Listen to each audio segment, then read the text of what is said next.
No, don't worry, you haven't tuned into another episode of MasterChef, but we are starting today's video right here in the kitchen because today we're going to be making an awesome bait for catching winter chub. Super quick, super easy to make. You can buy all the ingredients from your local supermarket, so let's get into it. Now there's loads of ways to make cheese paste and everyone's got their own little tips and tricks and certain recipes that they like to use, but obviously the main ingredient for this is going to be cheese. You can use whatever cheeses you want really, the smellier the better. So today I've just got a mixture here. I've got some cheddar, I've cheated a bit, I've got some pre-grated cheddar, and this has actually got garlic and herbs already infused into it.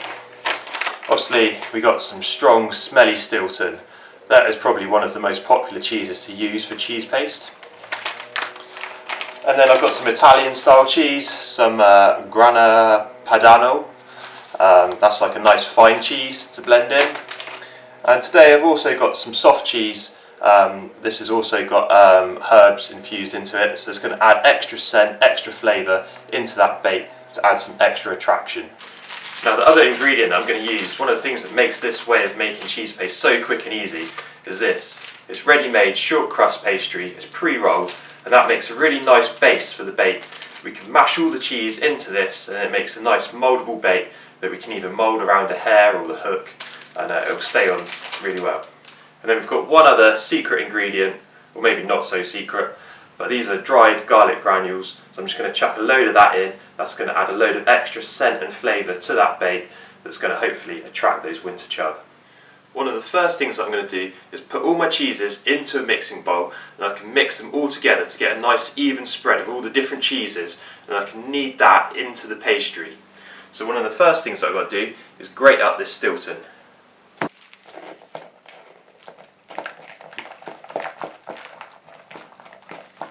Now it's quite a crumbly cheese anyway, so actually probably didn't really need to grate it. Just could have just crumbled it up, but just get a load of that in there. I do actually like Stilton myself, so probably going to save a little bit. Can't give it all to the fish.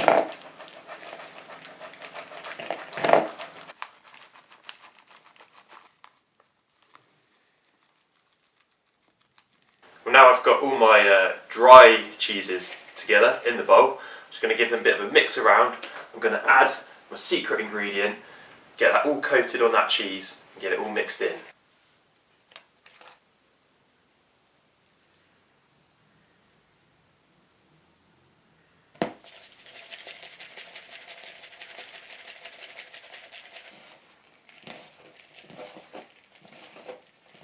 Well, now all the harder, drier cheeses are mixed together, I'm now going to spoon in my soft cheese and mix it all together.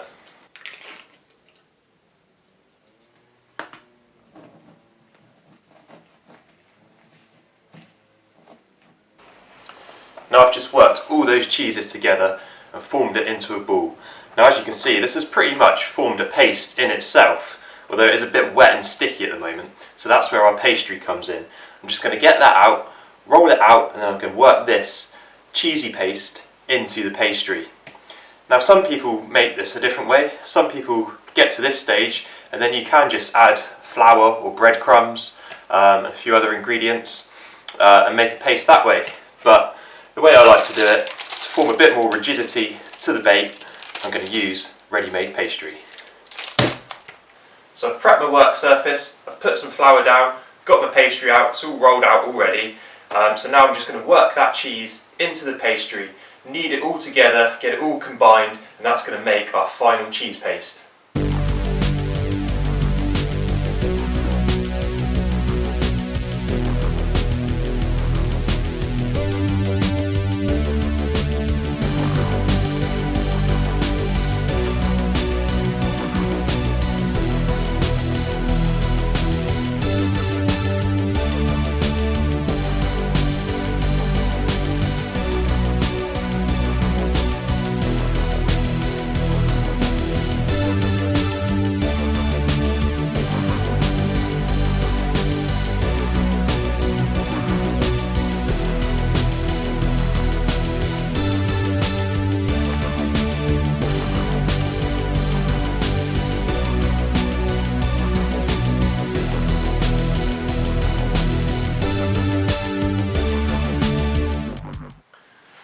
here we are then, the finished article.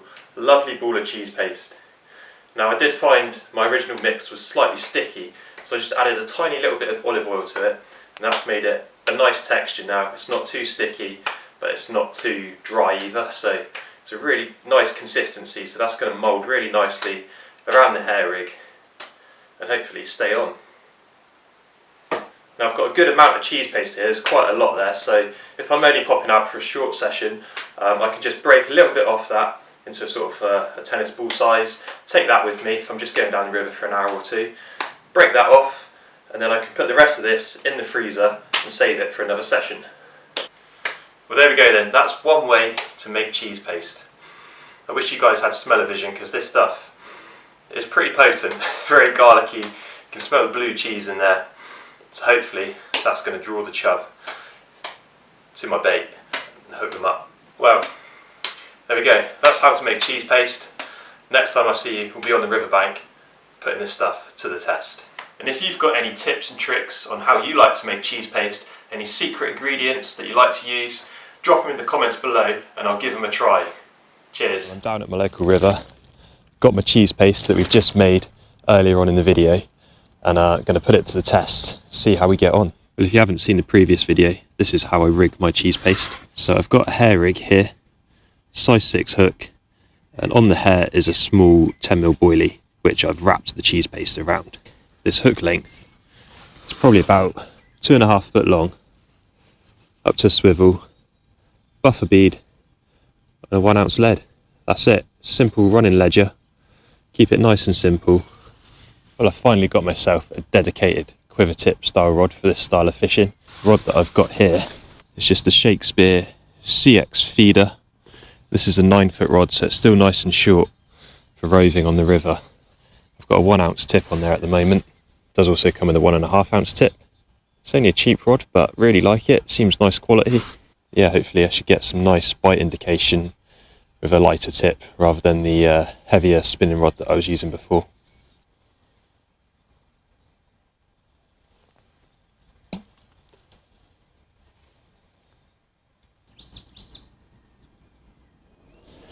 I'm into a fish.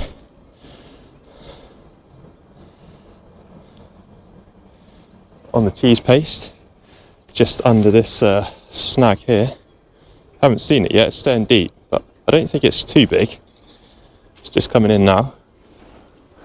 George could pass me the net.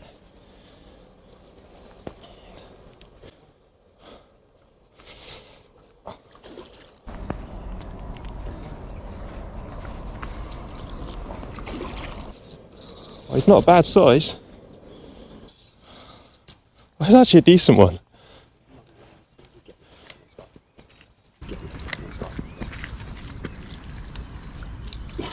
Yeah. Oh, these might be bigger than the last one. £6.4 with the mat.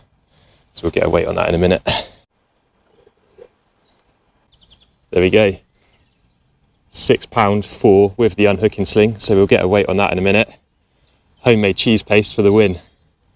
Just caught in a snag in the margin, just under an overhanging tree and a slack. Absolutely beautiful chub. Look at the size of the mouth on him. Absolutely nailed the bait. Rod wrapped round. Happy with that. Let's get this beauty back. I've come to a couple of swims further along from where I was fishing, because I've heard if you release them into the same swim, it can disturb it, and if there's any more fish there, then it spooks them. So I'm going to pop him back, and then we'll have a couple more casts in the swim where we just had him from. Just let him recover in the net for a few seconds. Look at the size of its head. There we go, he's getting his breath back now. So, let's see if he'll swim off. And away! Shooting straight back into the margins, under those trees, under those branches. Yes, happy days. Well, I've just weighed the unhooking sling, 6 ounces, so that makes that fish £5.14, which means that is a new PB. Almost beat my previous PB in the last video by £1. So super happy with that. Hopefully we'll break the £6 barrier next time.